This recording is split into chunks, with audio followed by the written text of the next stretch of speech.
Hi అండి. విలేజెస్‌లో mutton curry ఎలా చేస్తారో ఈరోజు మీకు చూపిస్తాను. విలేజ్ అంటే కట్టెల పొయ్యే ప్రిఫర్ చేస్తాం కాబట్టి నేను కట్టెల పొయ్యి మీదనే చేస్తున్నానండి. నేను 3 కేజెస్ మటన్ తీసుకుంటున్నాను కాబట్టి పెద్ద గిన్నెనే పెట్టుకున్నానండి. దాంట్లోకి ఆయిల్ తీసుకోండి. 3 కేజెస్‌కి ఎంత సరిపోతుందో అంత తీసుకుంటున్నాను నేను. మీరు మటన్ ఎంత తీసుకుంటున్నారో దాన్ని బట్టి ఆయిల్ వేసుకోండి. ఆయిల్ వేడయ్యాక పోపు దినుసులు వేసుకోండి.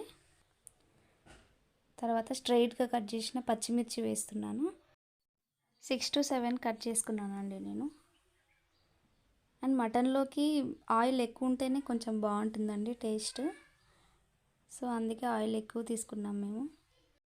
తర్వాత అందులోకి 3 పెద్ద సైజ్ ఆనియన్స్ కట్ చేసుకొని వేసుకోండి. ఆనియన్ కూడా ఎక్కువ వేసుకోవాలండి, నాన్ వెజెస్కి బాగుంటుంది.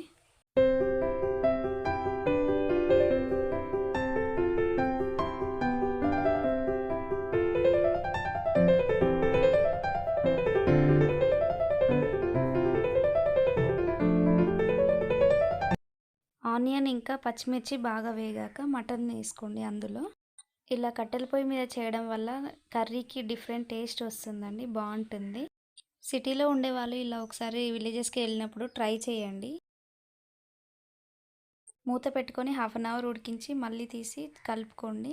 మంట ఎక్కువ పెట్టుకొని ఉడికించండి, సో ఈవెన్గా కుక్ అవుతుంది. తర్వాత మూత తీసి బాగా కలుపుకోండి.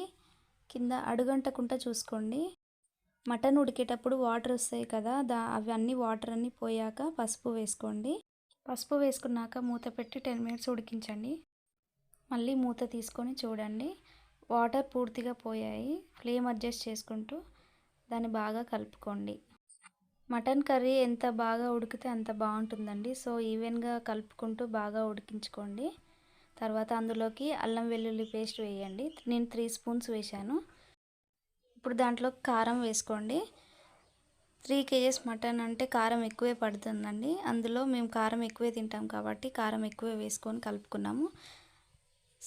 అందులోకి వాటర్ ఎన్ని సరిపోతాయో అన్ని వేసుకోండి. గ్రేవీ ఎక్కువ కావాలంటే వాటర్ ఎక్కువ వేసుకోండి.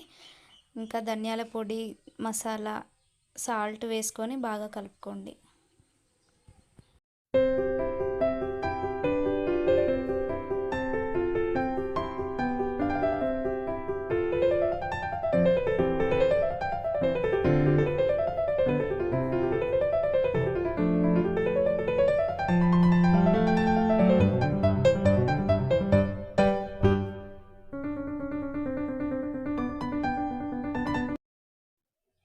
తర్వాత మూత పెట్టుకొని మంట ఎక్కువే ఉంచుకోండి.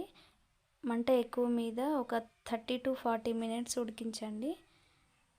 నేను టమాటా వేయడం మర్చిపోయాను, సో మీరు కారం వేసుకునే ముందే టమాటా వేసి ఉడికించుకోండి. టమాటా వేసాక బాగా కలుపుకొని ఒక 30-40 మినిట్స్ ఉడికించుకోండి. 40 మినిట్స్ తర్వాత తీసి బౌల్లోకి సర్వ్ చేసుకోండి.